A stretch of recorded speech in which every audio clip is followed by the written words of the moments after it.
Welcome, welcome, welcome, Dr. Jason Dean.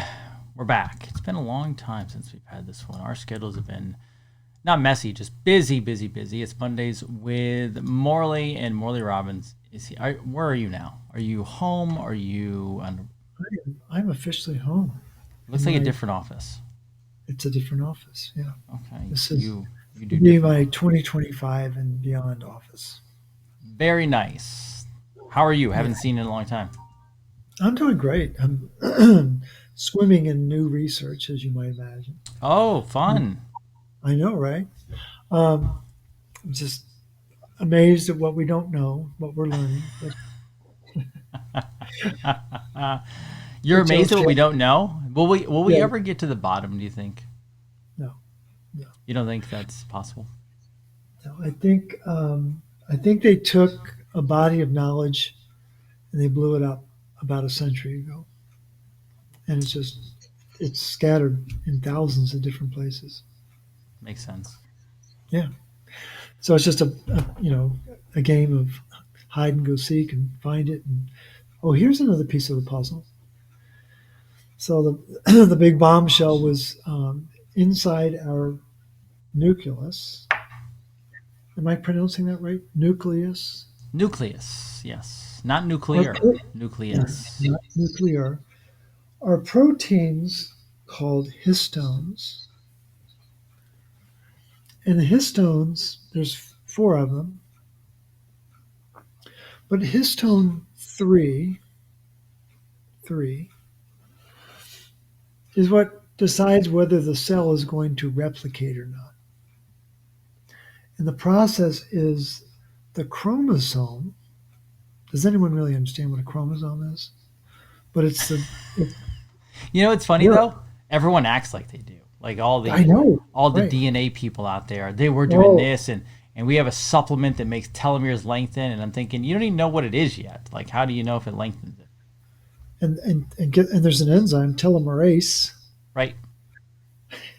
that's copper dependent that they forget to tell people about. But We'll telling, come I back to that mean, because that's a pretty profound thought, but we'll come back to that. yeah. But histones are, think of the reason why histones are so important is the chromosome, the DNA, when it gets unfurled, it's 1.7 meters long. It's a big, big series of proteins, or I guess actually, what, nucleotides. And what histones are basically um, spool, like you would wrap thread around a Yeah, yeah. spool.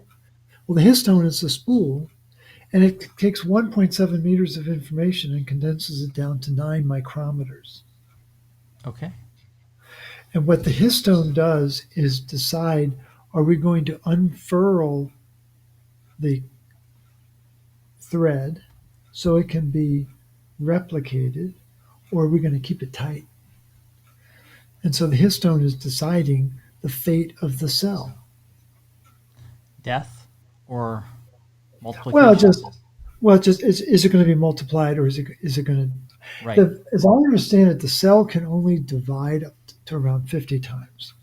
There's a finite capacity for replicating the cell, and I'm blanking on that. I think the scientist's name began with an F, and it's find something, and I can't think of the full name. But the point is, these histones are really, really important.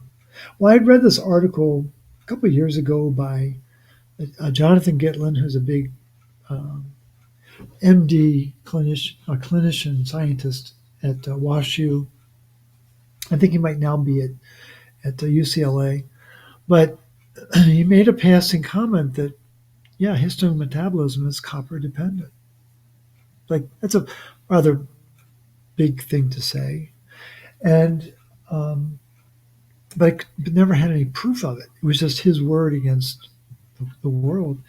And what I came across was articles that are zeroing in just the last few years about the known role that copper plays to regulate these proteins, these histone proteins, so that the cell can replicate or not. And why is that important? because no one talks about copper inside the nucleus, when in fact it's clearly a factor in nuclear metabolism. And it's another watershed discovery that just like the mitochondria have copper and ceruloplasmin in the matrix of the mitochondria, copper is in the lysosomes of the cell, copper is in the endoplasmic reticulum Golgi network, and now we find out there's copper in the nucleus. Well, it's like there's not much left. And yet copper is supposed to be toxic, or so we're told. And the average person doesn't know. Average person's doctor doesn't know. That's not a slam against the doctor. They literally don't know. They literally do not know because they weren't taught this.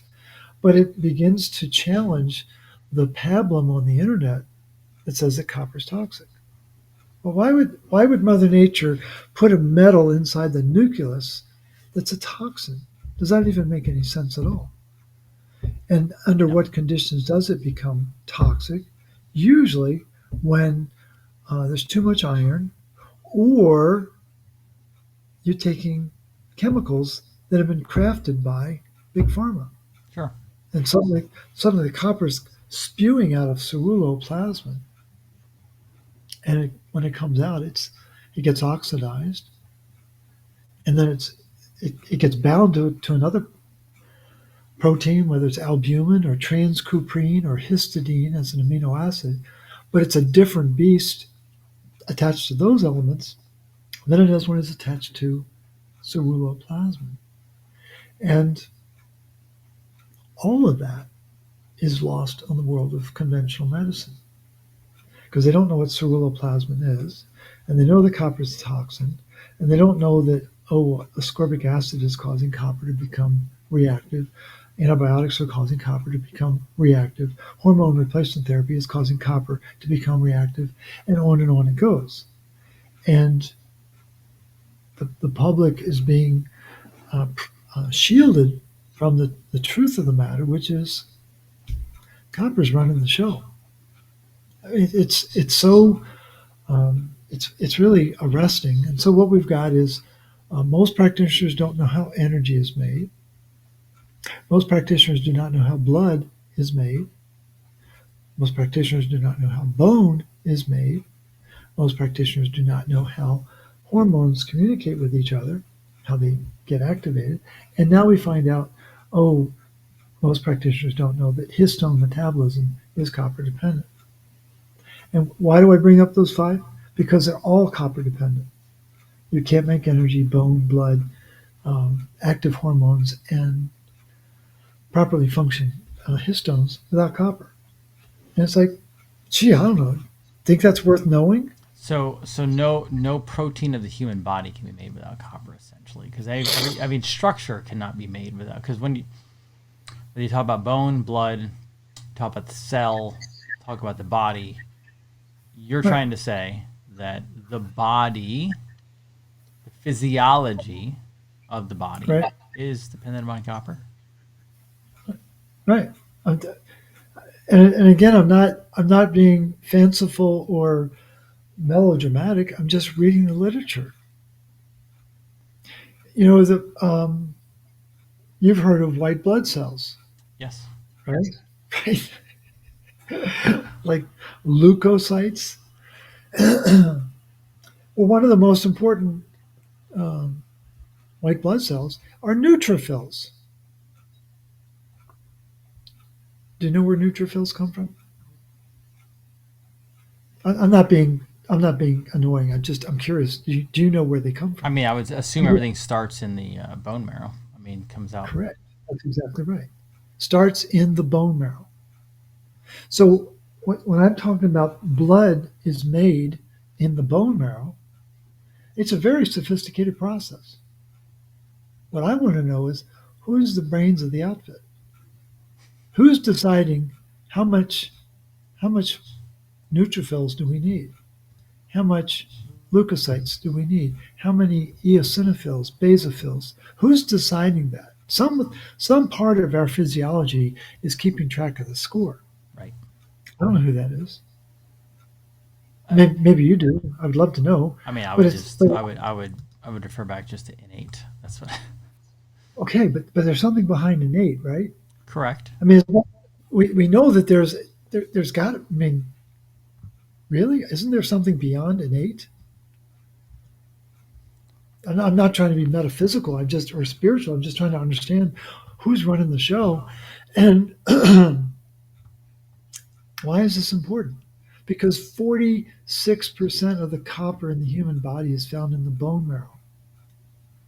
And so everyone fixates on copper in the blood, which is 1%, but 46% of copper is found in the bone marrow. Almost half of the copper in the body, and nobody knows that. And so we have this gap in awareness, not known because not looked for. And we draw conclusions based on blood tests when in fact maybe we should be doing bone marrow tests to find out what's really going on. I don't disagree. I mean, it's a common thing to find. Unfortunately, too common now. It didn't start off this way to find, let's say, people with multiple myeloma, right? Right, right, And absolutely. they go, why is the bone marrow doing that?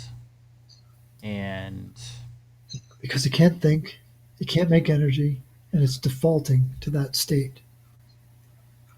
There is no disease, it's all in response to metabolic function. right. So then, would you say that it has to be a toxin or a stressor of some kind, A by stressor, absolutely stressor, a stressor of something, some kind that stops the formation of that, which stops? So right? I mean, you're just going back to. I mean, there's several layers to go back to, but I mean, for my career, you're going back to the original D.D. Palmer, traumas, thoughts, and toxins, which are the stressors that create dis-ease, right? Yeah, Um, there right. might be much more before that, but I don't have the history books, all of them that is, and so I couldn't say that. However, yeah, um, I mean, when I spoke to a patient that I had in the past with multiple myeloma, and obviously they went to the oncologist. They had no clue. Right. Clearly, like they have no clue. Just let's poison it. Let's kill it. Okay. Absolutely. Is it a living thing to start with? Like it. How do you kill something that could just be out of control replication? I said, well, that means the bone marrow has a problem. Based on my knowledge, I don't go into the mental aspect with patients. That's for them to figure out on their own because that's a deep subject and everyone's got their own thing. I only handle the physical problem. That means in my world that would mean there's probably a toxin somewhere potentially tied to your bone marrow. I found studies on glyphosate in bone marrow. I found studies on heavy metals in bone marrow. How Right. does copper get booted out? You can put a heavy metal toxicity in there that makes the copper not want to Well, operate. if glyphosate's a factor in the bone marrow, it's chelating copper a billion times faster than anything else. That is correct. That So what? I was on the phone one day with them, Morley, and I said, I said, they told me what their oncologist said. I did a simple 30-second search on glyphosate, bone marrow, and copper, and I Oh said, wow. oh, I go, here's a study. Here's a study about glyphosate being in the bone marrow that can potentially lead to multiple myeloma. It doesn't say it does. It says it potentially lead. And they go, how Yeah. did you find that? I go, I did a Google search. I mean, well, our oncologist didn't say that. I understand they didn't. I'm not telling you I know. I'm telling you all I did was I took the time, 30 seconds during an appointment, and I just Right. did a quick, dirty search of glyphosate and found multiple myeloma tied to it. And again, I'm not saying that's the reason, but why is it that I can take 30 seconds to figure that out, but your oncologists don't even look? I said, see, No, you're good. You need copper, many other things as well, because that thing's leaching out everything. Um, It's stunning.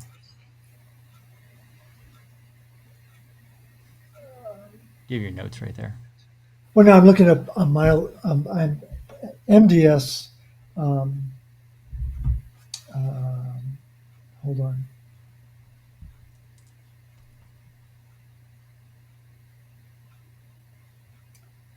I'm trying to remind myself what Milo is bone marrow. Okay.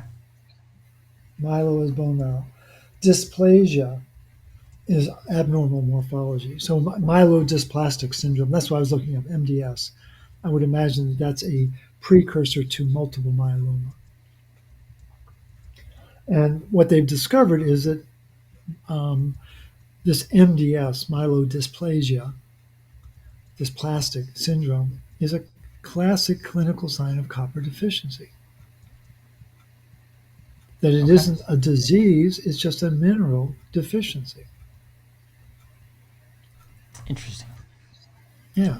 Very interesting. I found an article, we're not going to be able to talk about it today. It's 47 pages long that goes into the role that copper plays in the process of cancer, and it's being deemed as a uh, catalyst for cancer, when in fact, what these authors were able to do is, for the most part, disprove all of that.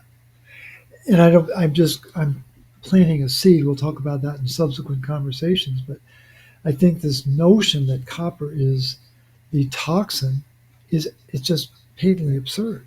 It's absolutely it's just stupid. It's like what? It doesn't pass the sniff test. Sure. That And makes then sense. and then I mean it's just but it's being held out as the bad guy. That bad copper. It's trying to create blood vessels to feed the what what copper is trying to do is bring aerobic metabolism back into the tissue. That's really what it's trying to do. Sure. Um, Remind me again why they say copper is toxic. Where did that come Which, from? it's in large part, it has to do with angiogenesis. Okay. And that's the process of making new blood vessels to bring new blood, new oxygen to the tissue. And copper is highly implicated in it, that Sure. process of oxygenating tissue is connected to copper again. Anything that involves oxygen uh, of some beneficial stature is going to involve copper, but it's not taught that way. Right.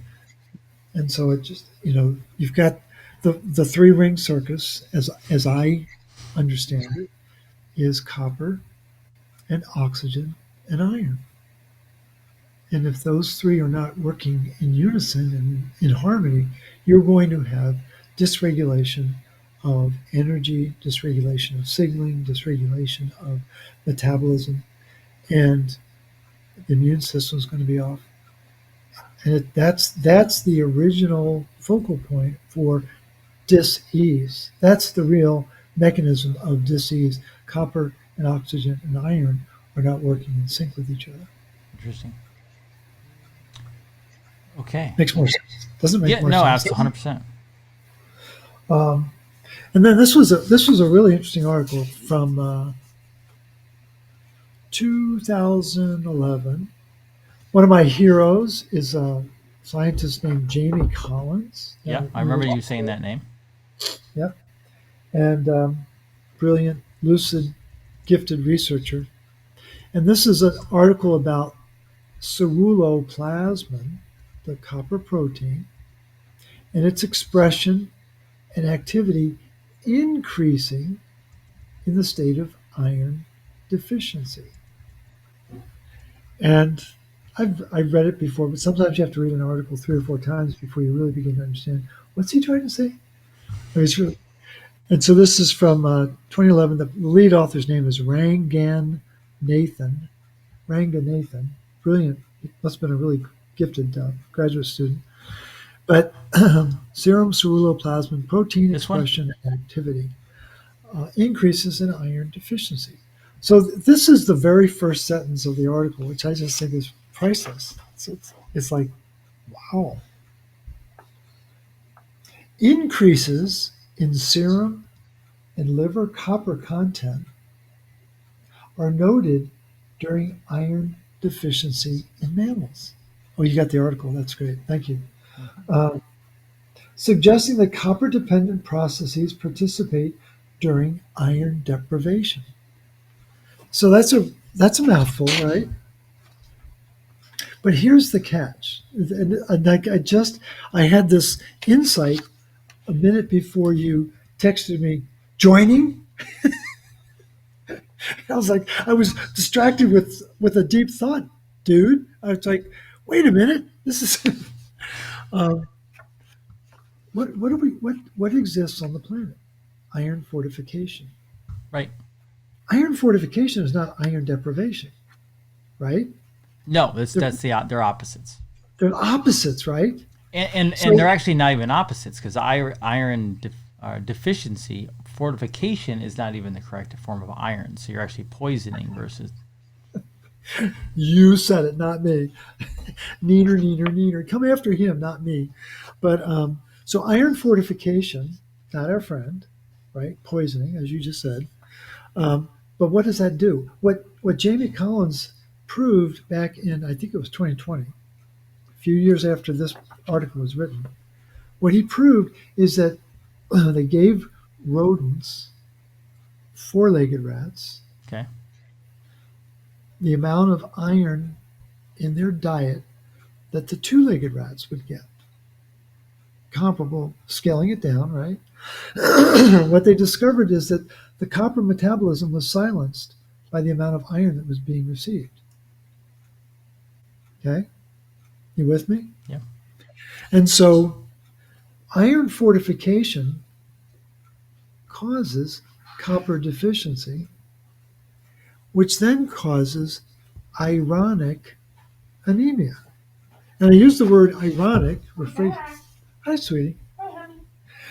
We use the phrase ironic anemia. I was gifted that by a colleague who said, I think this is the phrase you need to start using as you're talking about this, because it isn't iron deficiency anemia, it's ironic anemia.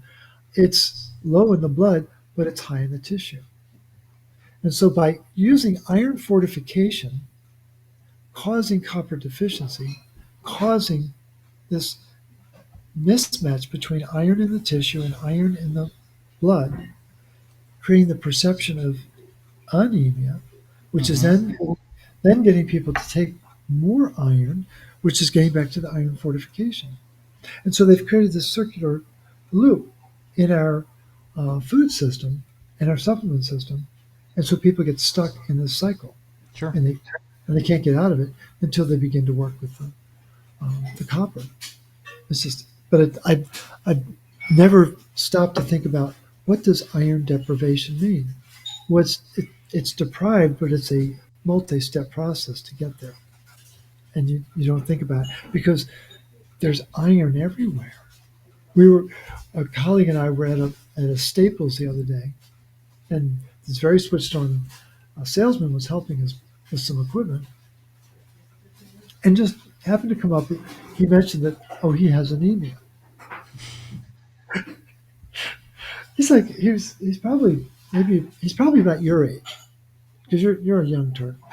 I'm an old guy, but he's a young Turk, and he's got anemia. Don't you know?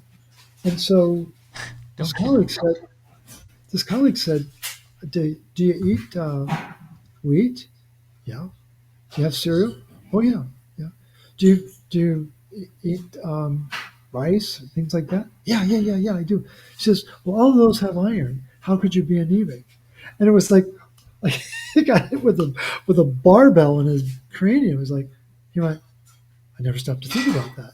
She said, well, maybe it's time to start thinking about that. That's the part that people aren't connecting. But we're being exposed to all of this iron, and yet so many people are anemic, but they're not taking the step to say, wait a minute, I'm being exposed to it, but for some reason it's not working in my body. And I think to me, it's the cornerstone of where all the chronic disease starts. It's just misperception that someone is anemic. They need more iron, which then goes back into the cycle again.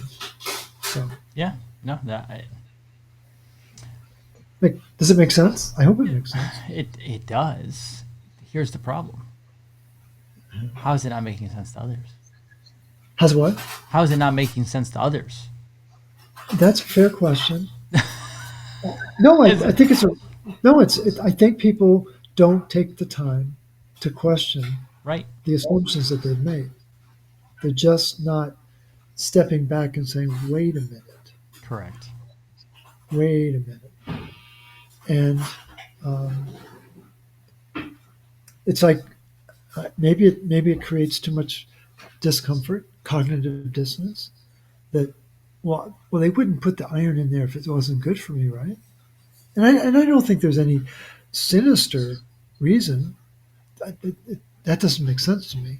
But I think there's a misunderstanding about how much is needed and what are the second and third order implications. I think America puts zero thought in general on food. Yes. Zero thought. And now I understand there's the 1% of us, 5% of us, 2, whatever. I don't know what that number is. That are, you can go on, like, let's use this for example. You can go on social media right now and you can go find like the big numbers people, like the Food Babe or Celadano or like all these people, right? You can find them. One, they're not talking about it necessarily. They're talking about food, right? But Yeah. let's say they have 5 million views, right? Right. Okay. That's a small percentage. And by the way, that doesn't mean they all got the light bulb moment. They're just watching it. They're just tracking it. So less than that actually get a light bulb moment. So when you think about it, less than 1% of the population will actually look at a food label. That means Yeah. That's scary. so but I think the majority of people, right? Okay, let's do this. Let's say I go to a restaurant, right? Now I try to pick a healthier restaurant to start with, but as soon as I go to that restaurant, I will typically order some meat, maybe some vegetables. I keep it pretty simple, etc. Right? Right. Right. Other than making sure they're not spraying canola oil all over it, right? Besides that, I'm not asking the chef and the waiter, where did this come from? What were they fed? What was this done to? Were they vaccinated, not vaccinated, right? So Right. I'm the 1% that does ask those questions, and I don't ask all those questions because obviously at the end of the day, like there's only so many options. You're gonna eat what you can eat. You did the best you can. More than 99.9%, when you look at the back of that ingredient label, that's where the hidden fortification of iron comes from. When you read the nutrition bar, right? The bar of nutrition in it, or I'm sorry, Right. like the protein bar. Right. 5 of those ingredients, healthy or not, are tied to a wheat field or a soy field or whatever field that has iron sprayed on or iron put in, fortified at some point. Does that make sense? Makes total sense. So no, Absolutely. our food, we will not. I hate saying this. I don't believe we will wake up to copper until we have a much bigger, widespread scope of people realizing they're being poisoned, sinister or not. They're being poisoned because anemia. I hear anemia regularly. Still. Oh, So we're not even starting down the right road, right? But then, like that gentleman you talked to, they didn't even know. They weren't presently conscious that the right. foods they were eating even had Was already iron good. in it, Right. right? Exactly. Yeah. And I bet you the other problem is they're told they're anemic. Do you think that doctor sat down and explained the process of why and what anemia really means? If a person is anemic, all they know is low iron. That it's just a buzzword. That's right. There's no education behind why someone would be like that. What's the problem? Why would the physiology do that? It's just you're anemic. It's another label. Well, and no appreciation for the sophistication of the body, that it doesn't express iron in the blood the same way it expresses iron in the tissue. We just we just assume, well, the blood is a reflection of the tissue, and Right. it's not. It is absolutely not. Right. There goes Dr. Liz. Yeah, Drive by. right. It's a drive by. But that's just getting people to realize that is why is that such a big deal? I don't understand that. I mean, it doesn't make sense to me. Well, And why is yet, what a big deal? you're presenting some very sobering statistics. 1%. I don't think it's very high, do you? No, I think unfortunately, I think you're right about the percentage. It's like, how do we begin to overcome this monolithic gap? Because they're worried. They're too worried. I mean, I don't want to bring in the whole system, but the average person, Morley, is trying to pay their bills. Is trying what? Trying to pay their bills. Yeah, you're right. So, they don't feel good. Usually it's not because they're actually sick. They just don't feel good because they hate their job or whatever it is. They go to the doctor. They're Right. just trying to survive to the next day. So they grab the food real quick. Uber Eats is fast. Grab some pizza. Iron fortified. Am I wrong? Well, no, it's more iron fortified flour. I'm not I don't want to lie like that. Like that's like let's be very realistic about this, right? Right. That Americans are overwhelmed with the big weights on their shoulders, right? The world has forced them into a 9 to 5 job where they're taxed out of their mind. They have kids. They got to run all over the place. The job is asking for this. They're not Right. looking at the label to find out if their quick protein bar on the way to the next thing is fortified with iron. That's the trouble. Much less are they going to go learn that copper runs the system and that it's not anemia. Right. And the other thing is just the word fortification. That sounds okay. Iron Right. fortified. Or the phrase enriched flour. That sounds Right. really good, doesn't it? It sounds great. My flour's been enriched. Well, it's been, to use your parlance, it's been poisoned, right?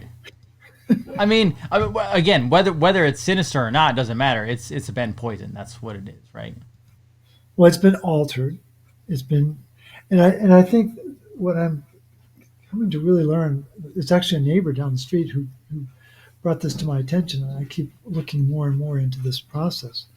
But the mechanism of heme versus non-heme iron is huge, and the non-heme iron is iron fortified. It's to to sharpen the focus. Heme iron is organic. Non-heme iron is inorganic. It's synthetic. Mm. It's not natural. And I didn't know that until just a few months ago. Oh, That non-heme iron is a problem. And it turns out there are two pathways in the body for iron. There's a heme pathway and a non-heme pathway. And they're not the same. You would think they are, but right. they're not. They're not the same. Interesting. Yeah, what I think it's explosively important, Sure. but no one's talking about it because it's like all these nuances are so subtle. Wink, wink. They're so subtle. Wink, wink. Well, they couldn't be that important, could they? When in fact, they're outrageously important. Right.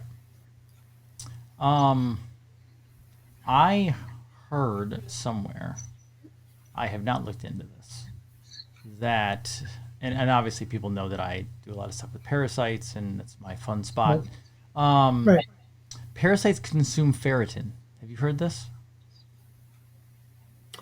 I have not heard it, but it supports something that I would Okay. 'Cause finish. Your I have thought not. and I think I saw it in a headline somewhere once on a journal article, but I did not dive into it. But I heard it And I was like, oh, I got to ask Morley. So what does that support? Okay. So intriguing factoid there. Thank you for sharing. Um, so ferritin is an iron storage protein. Hmm. Most people probably know that. And that iron storage protein is supposed to be inside the cell. It's not supposed to be in the blood. And a lot of confusion around that. Yeah. And when it shows up in the blood, it's empty shotgun shells. Okay. And it's fascinating. You may have dropped in a really cool piece of the puzzle. So there's a process that the body has to go through to recycle iron. We've talked about that. Hmm. And this is taking place in what's called the lysosome, or the Yes. stomach of the cell. And the lysosome has what are called high energy peroxides that you can't produce without copper. It's a real important mechanism there. And so the whole process of autophagy is copper dependent. It's copper driven. Not everyone knows that, but the thing is that going back to the work of Pat Colby, famed Australian animal farmer, and she had just I think she's published 6 or 7 books. She's no longer with us. I think she passed in 2016. But her classic foursome were natural goat, sheep, cattle, and horse care. Okay. And in all 4 of those books, she talked about the fact that any animal that has parasites, which are prevalent in the animal world, Sure. any animal that has parasites is copper dependent. Is copper deficient, excuse me, is copper deficient. Any animal that's copper deficient will have parasites. She put them as flip sides of the same coin. So to come back to your observation, parasites are consuming or somehow altering um, ferritin. There's another marker playing in the background that most people don't know about, and that's called hepcidin. And hepcidin is a peptide. So you have peptides and neurotransmitters and hormones. Well, they're just peptides are really tiny, neurotransmitters are bigger, hormones. Here's the Pat Colby reference on anemia, parasite load, tapeworms, etc. This is out of her book. So there you Okay. go. That's where you got that. That's where you got that from. Just want to show people He, what he, that is. people, he's fact checking me as I'm talking. I can't believe it, but that's okay. Positive fact check. No, I know. Let's not call it a fact. Let's not call it a fact check. Let's call it a fact confirmation. There you go. So the hepcidin is a negative regulator of iron status, and then you have copper, or more accurately, ceruloplasmin, is a positive regulator. So positive regulator would be like your mom, making sure you got up for school, got dressed, got fed, what have you. She was in the back, and I'm not trying to be sexist. It's just a model that people can relate to. No, that's Oh yeah, that's mom's pretty central to the drumbeat of the home in a normal society. That's usually how it in works. normal society, right? Um, who's the negative regulator in society? The SWAT team, they, right? They will bring your door down They'll with bring your a door down, battering and ram. they're not worried about aesthetics. They're not worried about being polite, and so you've got ceruloplasmin, the mom of the show, and you've got hepcidin, which is a SWAT team. And what the SWAT team does is there's a very critical doorway in the cell called ferroportin, Okay. iron doorway. And Oh. that is where the iron gets released Okay. so it can go back to the bone marrow, so it can be made into new red blood cells and keep that process of 2.5 million red blood cells a second needing to be turned over. Like, I think it's a big deal, but not a lot of people talk about it. And so what hepcidin does is it shuts down ferroportin, so the iron can't get out. Okay. And what does the iron inside the cell do? It feeds parasites. And as the iron builds, copper impact of copper is going to drop back to the research of Jamie Collins, 2020. And what I've long You're giving suspected. me juicy data here, by the way, but keep going. Okay. Because everyone Um, asks me, they're like, why do you mean everyone has them? Why do you mean we're overloaded with them? This is why. oh, this is exactly why. But the thing is, the iron's building in the cell, the ability for copper to express, it's like a wet blanket's being put on top of copper. And so then if the copper's down, who's going to start to rise? You're going to start to have parasites because they are opportunistic. There's no defense mechanism for them at that point. They There's no, proliferate out of control. They take over. It's a good environment for them. it's a great environment. And so what people may not know is that pathogens are low energy vampires. That's right. They don't want high energy. They don't want you zapping out at 65 No, millivolts. they don't. They want you around 45 or They need 35. they need a weak system and a weak individual. Exactly. So then they can be more dominant. So then what's happening is, um, I've always suspected that the parasite colony is rising. And what is hepcidin? It's um, it's made by the HAMP gene, HAMP gene, hepatic antimicrobial peptide. So hepcidin, its original job back in the day was to keep iron from recycling to feed the pathogens in the blood. Let's keep them in the cell. And so hepcidin is forcing iron accumulation in the cell, which is allowing parasites to rise. They tend to be more intracellular for some reason.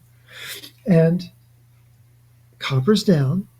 Mm-hmm. And what you're introducing is that the parasites are feeding off of I don't know whether it's the ferritin or the iron in the ferritin.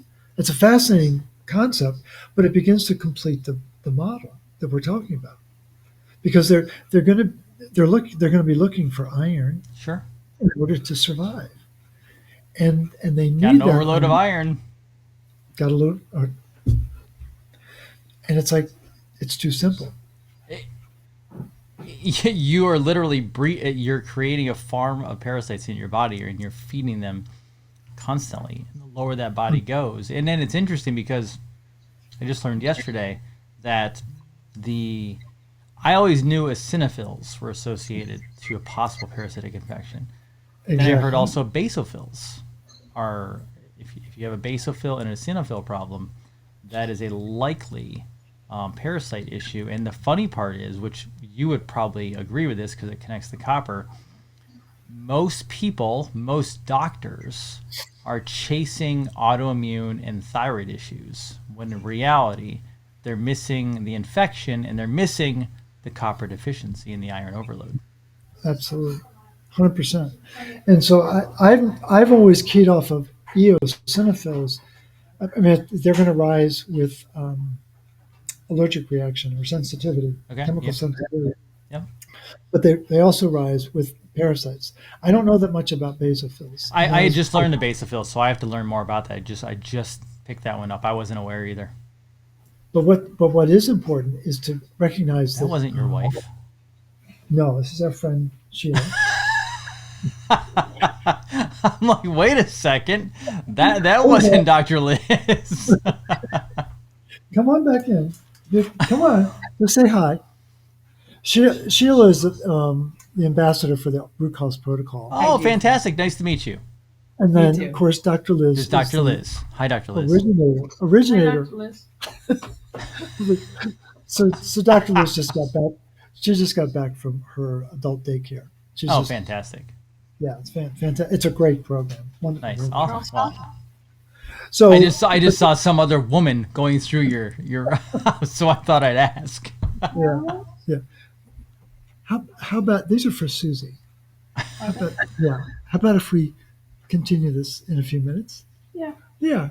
Say goodbye to Jason. Bye, Dr. Liz. Bye, Jason. Hey, it's one big happy family, right? I love it. I love it. Um, Let me ask you a couple. Go ahead. Finish your thought. I think that eosinophils, when I've seen them rise, they're supposed to be like less than one, or less than two for sure. For sure, Okay. when they get when they start to get to 3 to 4 or 5, you know you've got a parasite issue. Sure. It's absolute certainty of it. But I'm really intrigued by your um, observation about parasites and ferritins. Now I've got a whole new. I will learn more. I'll ask a question. It's a friend of mine too, and I might even put you in touch because it's a practitioner. I think it'd be fun. That's great. But it makes so much sense. Again, for the folks out there listening, when ferritin is low on a blood test, and then people freak out. Oh, I don't have enough ferritin. You're not supposed to have any ferritin, but if it's low on the blood test, below 20, what's rising in the background that you can't measure, they won't let you measure it in a blood test, is hepcidin, the negative regulator. The SWAT team is rising in the blood, Hmm. and it's trying to suppress the rise in the parasites that aren't being measured in the blood. Right. Because when you do a pathogen test, what do? It's always in the gut. Of course.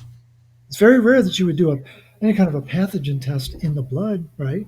Right. Well, that's the kicker. That's where most get it wrong. Is yes, look in the gut, but you also like look in the blood. What is going on in there? A lot of those live blood analysis, which I have not done one yet. Right. I have been told by pretty much everyone that I have spoken to that has had one done, probably a handful of people, they were utterly alarmed, Morley, at what they saw literally swimming on the screen in their blood. And what you can do, and this is work that Charlie Barker introduced me to because he did live blood analysis. He's the one who developed Mitosynergy, a copper product, and he would drop copper into the sample Watch it under the kill stuff microscope off. and watch it kill stuff off. Isn't it It's actually fascinating? it really is, So and fascinating. it's happens like that. Unbelievable. Let me hit you Yeah, with a couple questions before we go. Couple comments. Annie said, Annie or Anne, yeah, one of our long viewers, she donates blood just like you say to do. She said she feels fantastic. She's been doing it for a long time, so props to her because she follows yeah. exactly what you say on that. She also said her mom died of multiple myeloma in 1989. She made it almost 3 years on a 6 week prognosis. Her toxins were Pepsi and smoking. um, Right. also, water supplies are extremely high in iron from what she's seen and read. Typically, water supplies from wells. Okay. They're going to have a lot of iron and manganese. Yep. I don't know. I think You think your body handles it though well or no? no, it does not. No, it just No, not overloads. at all. Okay. Okay. It is overload. Yeah. Question: brother-in-law's in hospital, kidneys. They've done all tests, still don't know. Jabbed and boosted, didn't listen. Been in ICU. Any suggestions? They're loaded. The challenge you've got in a hospital setting is you've waived all your rights. You That's have no right. rights in a hospital anymore. So it's not like you can, oh, I'll do what the doctor says and I'm going to do this on the side. There Right. is no No. on the side. No. So you got to get discharged before you can You got do to get out. anything. But I guess if it's kidney, what really drives kidney disease is iron accumulation in the kidney tissue, and and it begins to lower the energy production in the um, nephrology Hmm. of the kidney. The tubules can't work right unless Yep. they have energy, and so iron builds, Back to that energy goes ATP and those mitochondria. exactly, and so it's the the role of copper in the kidney is stupid smart. It's like it's incredibly important, and I don't know that that's taught in nephrology school. That's hot anywhere. No, but the situation for them, what I would be doing is I'd go to a Polish market, and Poland has the highest concentration of magnesium in the water in the world, Ooh. and I would get a Polish water. I probably would prefer flat as opposed to sparkling, and I would start drinking that Polish water. Did you just create a new market for Polish flat water being sent to No, America. it's incredibly important. And that infusion of magnesium will begin to offset the oxidative stress that's being caused by the iron, Nice. and it gives the kidney a chance to catch up. I've had there's a famous researcher who I'm not going to name, but he was working with another famous kidney doctor, and they did an experiment with 100 patients with kidney disease, and they basically did this, just using magnesium water, and he was able to reverse the kidney disease. Wow. And and this researcher said, "Well, I guess you're going to have to revise your 5 textbooks." And the kidney specialist said, "If you breathe a word of this study." So there are answers out there. Wow. They're just not known. But you're not going to find those answers in that setting, unfortunately. No. No. So, and No. don't take magnesium supplements. It's too concentrated. It's too much. You need the subtle magnesium in that Polish water. Love it. Love it. Morley Robbins. Thanks. It's been a while. Just schedule's crazy. That's a good thing for both of us. But Yeah, appreciate you yeah, being here. We'll get another one or two in before the be great. holidays Look and forward to that very much. get people ready. I appreciate your time, my friend. Likewise. Thanks so much. And I can't wait to dig in now on the I know. parasites. I'm gonna go ask. I'm gonna go message them tonight. So I will like make this happen like right away because now I'm fascinated by it as well. Because it also works in my world too, so I can figure out how to handle these even better. Absolutely. And thanks for being so flexible about all my Oh, supporting cast in the back. it's same. Yeah, no worries, no worries. Our worlds are both busy. It is what it is. It's fun, and that's the beautiful thing about podcasts is you don't have to be superficial. Just have fun and let the brainstorming commence. Right. Exactly. I appreciate it. Mondays with Morley Robbins, Dr. Jason Dean. Have a great rest of your Monday, everybody. Take care. Health, freedom, knowledge.